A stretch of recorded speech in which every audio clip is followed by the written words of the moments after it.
Hey everyone, it's Chris for AFGolfStore, and today I'm joined with Luke Verney from Callaway as we look at the new Opus Wedge. Remember, if you like our content, don't forget to hit that subscribe button.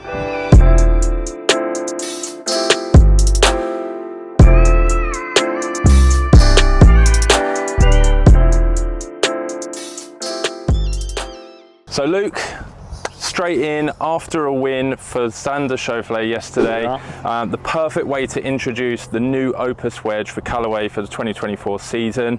Just go through the new wedge, how it differs from Jaws and what we can expect this season. Yeah, so I think the biggest focus has been kind of looking at spin gen technology, so making sure the wedge is spinning correctly out of different lies. So we're talking rough, wet, tight lies, that kind of side of things. It's also the first wedge that we really went to the tour pros on and said, right, what shape do you guys want? So again, not many people know, but the wedge has kind of been in the tour players' hands throughout the last year or so.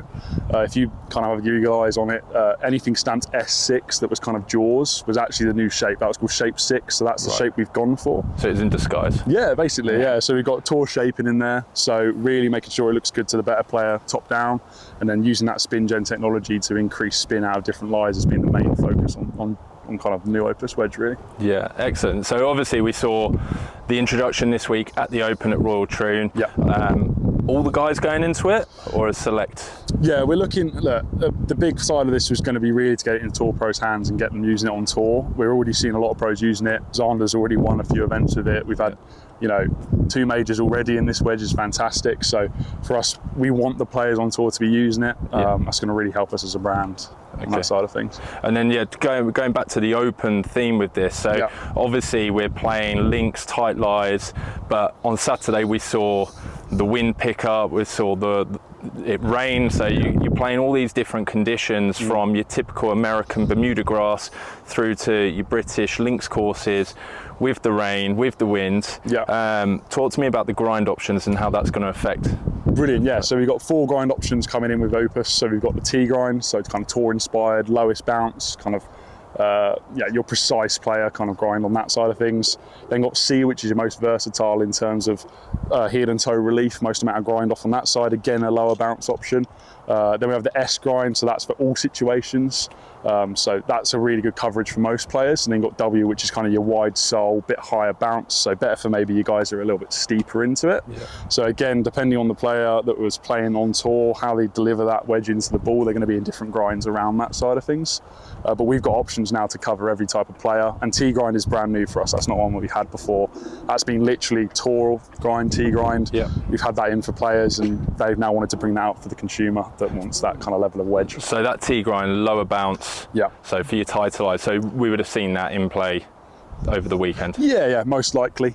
Again, it's one of those, it's going to sit a lot, kind of, that leading edge is going to sit underneath that golf ball. So for picking those balls off of tight lies, it's going to be perfect for that side of things.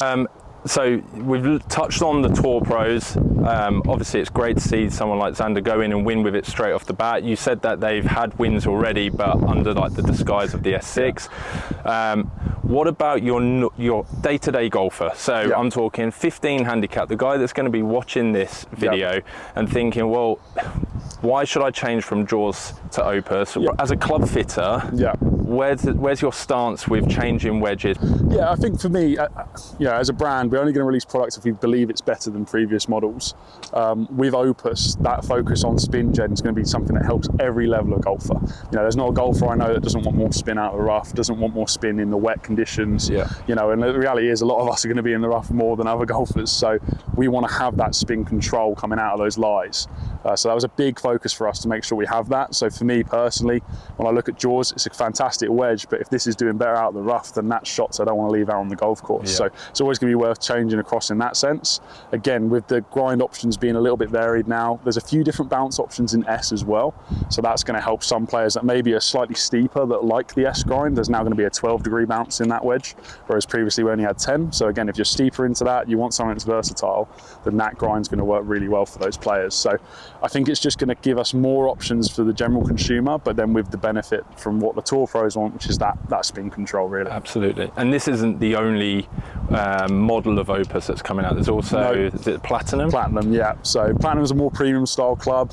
Again, we've got kind of perimeter tungsten weighting on the top of that wedge. Yep. The idea being, again, to lower that launch down. If you can get your wedges launching lower with more spin, it usually means control. You can get to a similar yardage, but with a better ball flight. Which is what a lot of the tour pros like to see. Exactly. A lot of tour pros like that. It's not to say a lot of them are playing standard Opus, though. It's quite interesting for us that they go with what works a lot of the time. So just because a club should be better for a pro doesn't necessarily mean they're going to be in that. Yeah. And that relates to anything, not just wedges, but irons and woods on that side as well. Okay, and finally, what about head finishes? So I see we've got the chrome here. Yep. What else have we got? So chrome's going to be kind of the standard finish. We've then got a blackout version, which I think looks fantastic this year. You know, blackout numbers, blackout Opus lettering, so it looks absolutely awesome.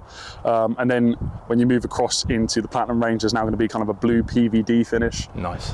That's going to match up with the AI Smoke, AI1, putter range. So keeps that family nice. Yeah, exactly. And it looks really good, especially in sunny conditions. Sometimes those blue wedges can get a bit glary. This doesn't look that way. Same thing as AI1. We wanted to make sure that if you're looking down at that club or down at that putter, it's not going to get glare back at you. So that's a satin face finish, blue exterior.